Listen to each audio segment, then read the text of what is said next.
Our next story is from Tibet, the Himalayan nation that China annexed back in the 1950s. Tibet is now a so-called autonomous region of China. That name sounds almost conciliatory. The Tibet Autonomous Region, or the Xizang Autonomous Region as Beijing calls it. And this makes it seem that the people of Tibet are largely left alone, autonomous, free to do as they please and live as they wish. Nothing could be further from the truth. Here's one of the latest reports from Tibet. It says China is forcing ordinary Tibetans to shed the symbols of their religion, Tibetan Buddhism. Some of you may have met people from Tibet, and you might recall one of their most famous symbols, the multicolored prayer flags. These flags are visible all over Tibetan settlements.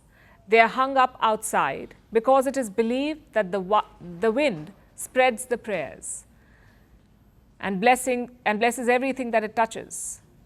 But now it seems that Beijing wants to stifle these blessings because Tibetans have been ordered to take the prayer flags down. And that's not all. Many Tibetans have a chimney-like structure outside their house where they light incense to make offerings.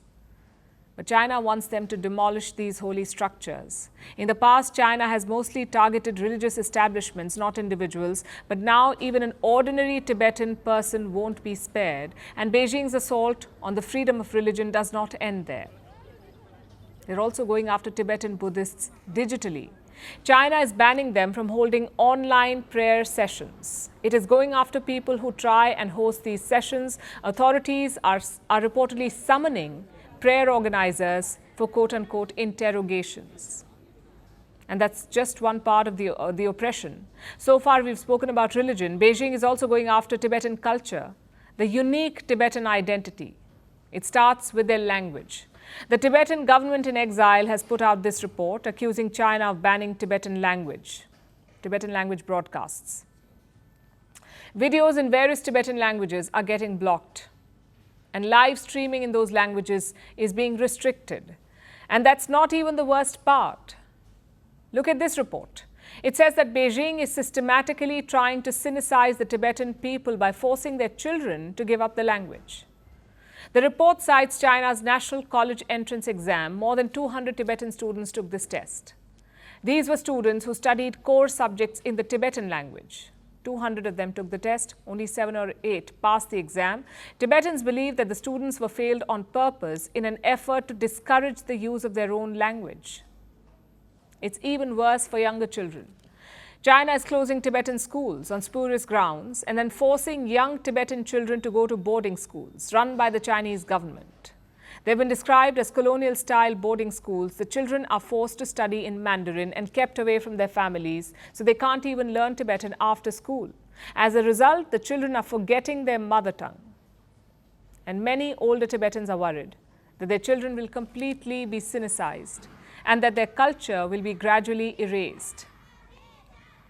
All the reports paint a grim picture of how China is snuffing out the Tibetan identity, their religious practices curtailed, their language silenced, and their children indoctrinated.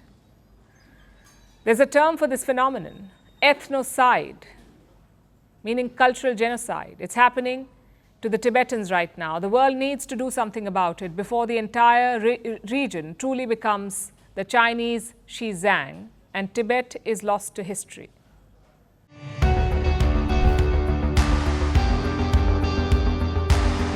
Across continents, one powerful news source. Bringing you diverse perspectives on the issues that matter.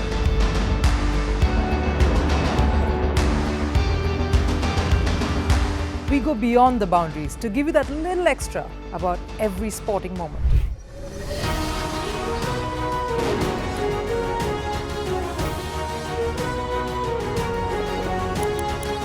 So thank you for making Firstpost 5 million strong.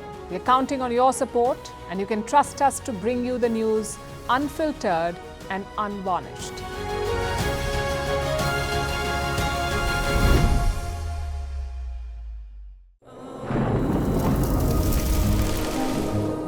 Climate change is on our doorstep. It's time for a revolution to take root.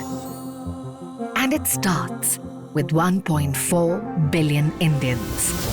It starts with one tree for humanity, one tree for Mother Earth, one tree for a future. Project One Tree, a News 18 network initiative.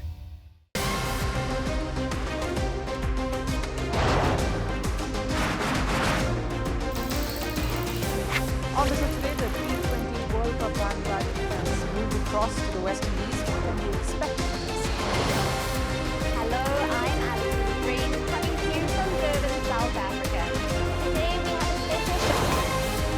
Start with a report on India's shifting nuclear posture. The first time since India officially became a nuclear power.